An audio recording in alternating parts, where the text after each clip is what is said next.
Bonjour François Cusset. Bonjour. Alors vous êtes un historien des idées, professeur à l'université Paris X, c'est à Nanterre. Vous avez notamment écrit La décennie, le grand cauchemar des années 80 et puis une histoire critique des années 90. Vous publiez aujourd'hui La droitisation du monde aux éditions textuelles. Alors ces années 80 et 90 sont importantes, vous en reparlez d'ailleurs dans ce livre. Selon vous, cette droitisation du monde, cette contre-révolution, comme vous l'appelez, s'est faite en trois phases. À partir de la fin des années 70, on peut dire ça? Oui, le basculement, ça ne se passe pas du jour au lendemain, évidemment, mais c'est dans les années 70. Il y a surtout l'essoufflement d'un cycle précédent, qui, lui, est un cycle progressiste. Les décolonisations sur les 2/3 des terres émergées.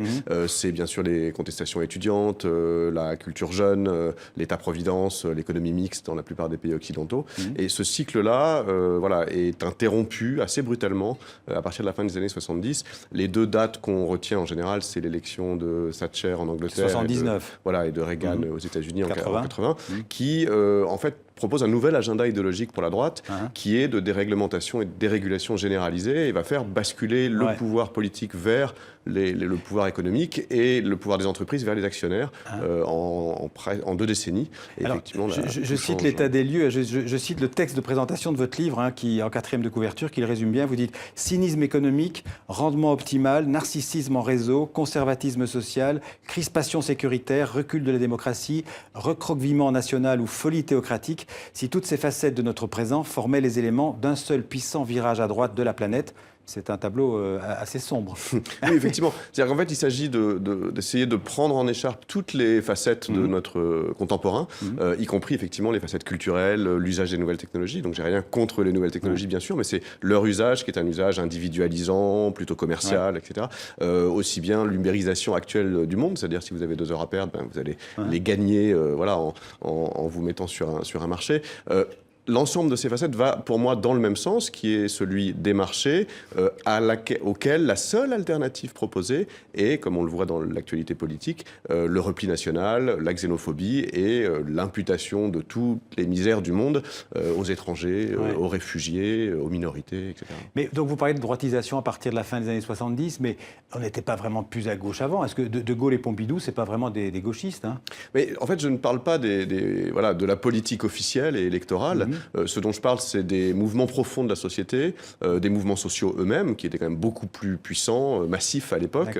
Donc c'est pas une nostalgie de l'époque pompidolienne, quoi. Non, au contraire. C'est-à-dire que le paradoxe, c'est que les mouvements sociaux et culturels étaient beaucoup plus subversifs et à gauche sous De Gaulle que sous Mitterrand, président de gauche, dans les années 80. Donc ce qu'il faut voir, c'est beaucoup plus un paysage social d'ensemble, et mondial, j'insiste sur le fait que mon angle n'est pas du tout français, que, effectivement, la couleur politique officielle du président. Alors l'économie joue un grand rôle dans cette droitisation du monde. On peut dire que mondialisation, globalisation, comme on dit en anglais, et droitisation, ça va de pair? Oui, c'est-à-dire qu'au départ, on peut dire que le capitalisme n'est ni de droite ni de gauche, il est du côté du profit, mais un ensemble de réformes idéologiques, de changements, vont finalement supprimer la souveraineté populaire, l'éventuel contrôle citoyen sur les décisions économiques, et surtout, et c'est là-dedans qu'on est, le contrôle de la sphère politique elle-même sur les échanges, sur la mondialisation financière. Puisqu'on peut dire qu'en quelques décennies, pour le meilleur ou pour le pire, pour l'instant pour le pire, la sphère politique a abdiqué de cette souveraineté et est maintenant au service généraux d'une fluidité des marchés financiers, des échanges, abattre toutes les barrières à la mondialisation financière. Alors évidemment, vous jugez assez sévèrement la gauche classique, vous dites une gauche fantôme d'elle-même, les mots que vous employez. La gauche, elle n'a pas su ou elle n'a pas voulu proposer une véritable alternative? Mais là, je pense qu'il faut employer des grands mots, c'est-à-dire qu'il y a vraiment une responsabilité historique des gauches qu'on appelle de pouvoir, peu importe qu'elles soient centristes, social-démocrates, qui est d'avoir abandonné à la fois sociologiquement leur électorat naturel, qui était les classes ouvrières ou les classes populaires. Ça a commencé sous Mitterrand, ça? Oui, bien sûr, puisque le calcul électoral de Mitterrand est effectivement à la fois cette modification-là, quitte à faire monter le FN, puisque c'est vraiment la décennie Mitterrand qui a vu apparaître le Front National en France. Mais il est vraiment essentiel de comprendre que la gauche a manqué plusieurs occasions clés de modifier les règles du jeu international et au contraire a favorisé cette évolution générale. Quand on voit qui est directement responsable de la mondialisation financière, du changement des institutions, du pouvoir actionnarial, ce sont des gens comme Tony Blair en Angleterre, Schröder en Allemagne, la décennie Mitterrand en France, Bill Clinton aux États-Unis. Élu avec des étiquettes de gauche.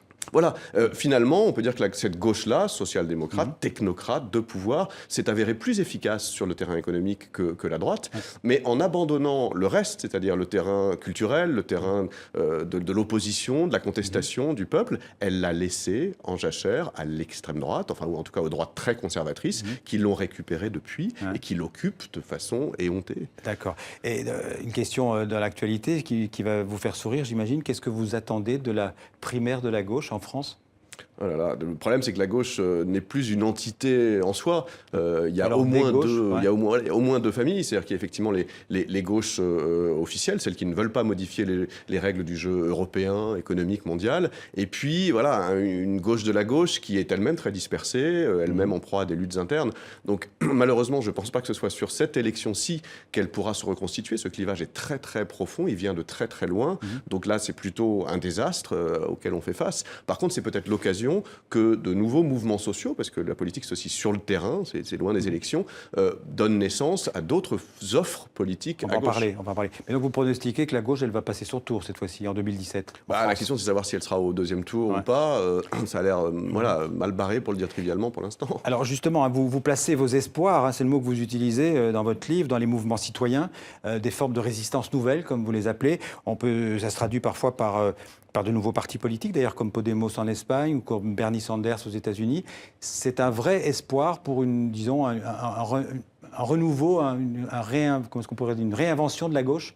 Oui, il faut bien comprendre que finalement les têtes de pont politiques que sont Sanders ou Corbyn en Angleterre sont en fait l'aspect visible de mouvements sociaux beaucoup plus profonds qui viennent de loin, qui prennent des formes très diverses. Et c'est là où les médias sont mal à l'aise pour en parler, parce que ça peut prendre des formes très visibles comme Occupy Wall Street aux États-Unis il y a quelques années, les indignés en Espagne, des formes très polémiques que en général le bon peuple n'aime pas, comme ce qu'on appelle les casseurs ou les mouvements ultra dans les manifestations qu'on a vues au printemps dernier, mais aussi des formes beaucoup moins visibles qui sont des formes de solidarité, de troc, de refus de l'économie marchande, de boycott écologique, d'organisation autonome, de vie de quartier tout simplement. Il faut voir qu'il y a des villes en Europe du Sud par exemple, qui sont tellement en faillite qu'on s'y organise de façon quasiment autogérée. Il y a des quartiers d'Athènes ou de Barcelone qui vivent de cette façon-là, et ça n'est pas totalement marginal. Ça a une ampleur que finalement et les médias et les sondages et les politiques ont du mal à mesurer. Donc à vous entendre,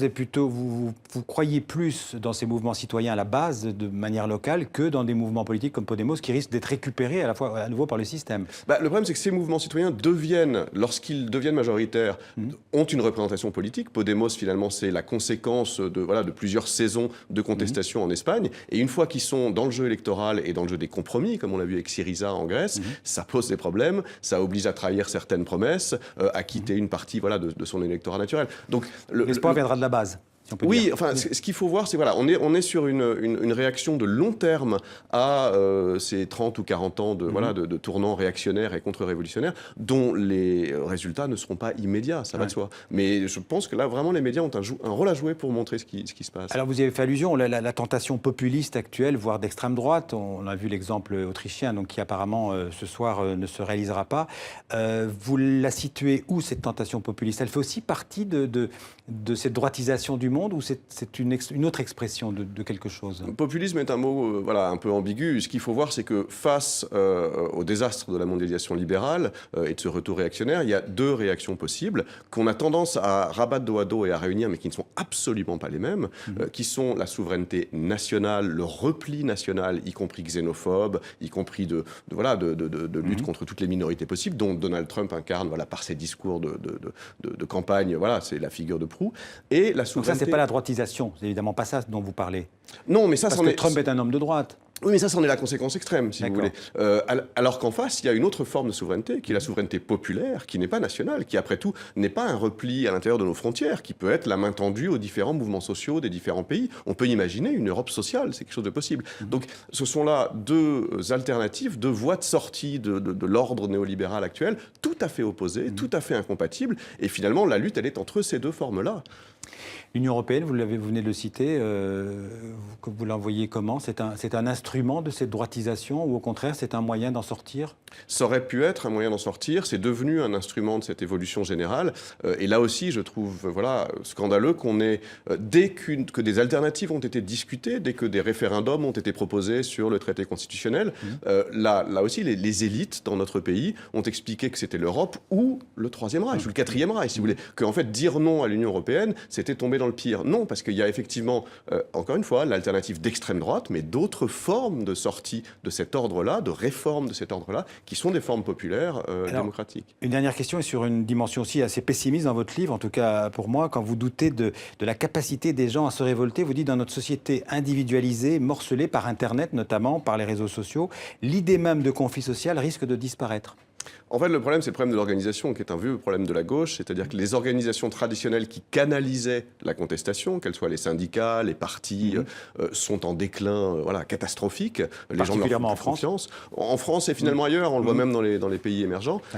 Face à ça, il y a des formes beaucoup plus spontanées qui n'ont pas encore trouvé de forme organisationnelle, mais qui vont les trouver. On ne sera pas dans l'insurrection spontanée pendant longtemps. On va donner une forme. Parce qu'Internet peut aussi être un moyen, justement, de cette lutte. Bien sûr, on l'a vu sur, par exemple, les printemps arabes en 2011-2012. C'est pas que négatif, quoi. Voilà, ça a été aussi un instrument de lutte, comme ça peut être un instrument de réaction. Merci François Cusset. Je rappelle le titre de ce livre passionnant, La droitisation du monde, aux éditions textuelles. Merci beaucoup. Je vous en prie.